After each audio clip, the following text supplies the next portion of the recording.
The state of Minnesota apparently is going to fail to do its job and pass a state budget.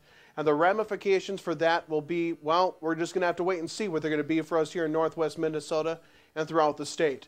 There could be as many as 36,000 state employees that will be laid off if the government shuts down. Now, this is all fighting over $1.8 billion. The Democrats insist that this $1.8 billion must come in the form of a tax increase in some way. Republicans are dead set at $34 billion. That's the amount of money the state of Minnesota is set to take in, and any budget must fall within that $34 billion deficit, or that $34 billion income. Now, between all the infighting, to me, that doesn't really matter. What matters to me is that we send people to St. Paul back in January and give them 3-4 months to come up with a budget. It's pretty much the main duty they have, along with making other laws. We have 10 major spending bills in the state of Minnesota. Only one, the Ag Bill, which is $79 million, has been passed. A piddly amount when you talk about the $34 billion that's at stake. Now, some politicians, Governor Dayton, one of them included, was quoted in the Star Tribune a couple weeks ago as saying that a government shutdown would pale in comparison to a compromise with the Republican Party. I think a government shutdown is a total tragedy for both parties on both sides. But it seems like political games is what it's all about, and each other are just going to point each fingers, and depending on which side must Minnesotans blame, well, that's what they're banking on, is we're going to blame the other side.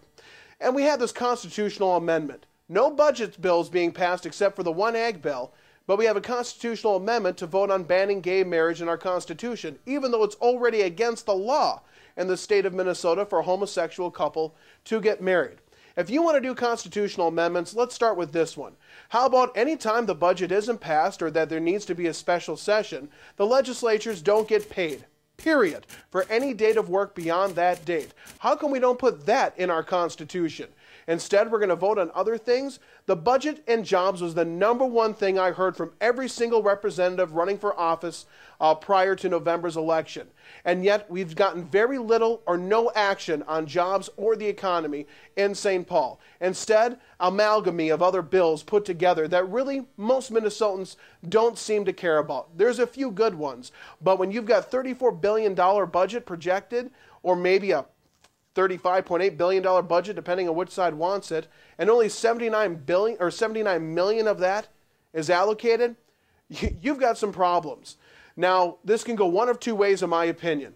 Either this will be a very short shutdown and all the politicians will come back after the 4th of July holiday and say how they worked through the holiday and they got it done, or this is going to end up going to be a long, drawn-out process where a lot of state agencies will shut down, affecting a lot of lives here in Minnesota. So what's worse? Compromising with the Republicans and biting the bullet? After all, they got the Minnesota House and Senate for the first time in the state's history. Maybe the state of Minnesota is trying to tell the Democrats something. So compromise with them. Go down to it.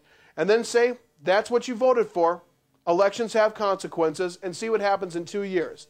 Because what I know is failure is a state shutdown. And that's a failure on every politician's part.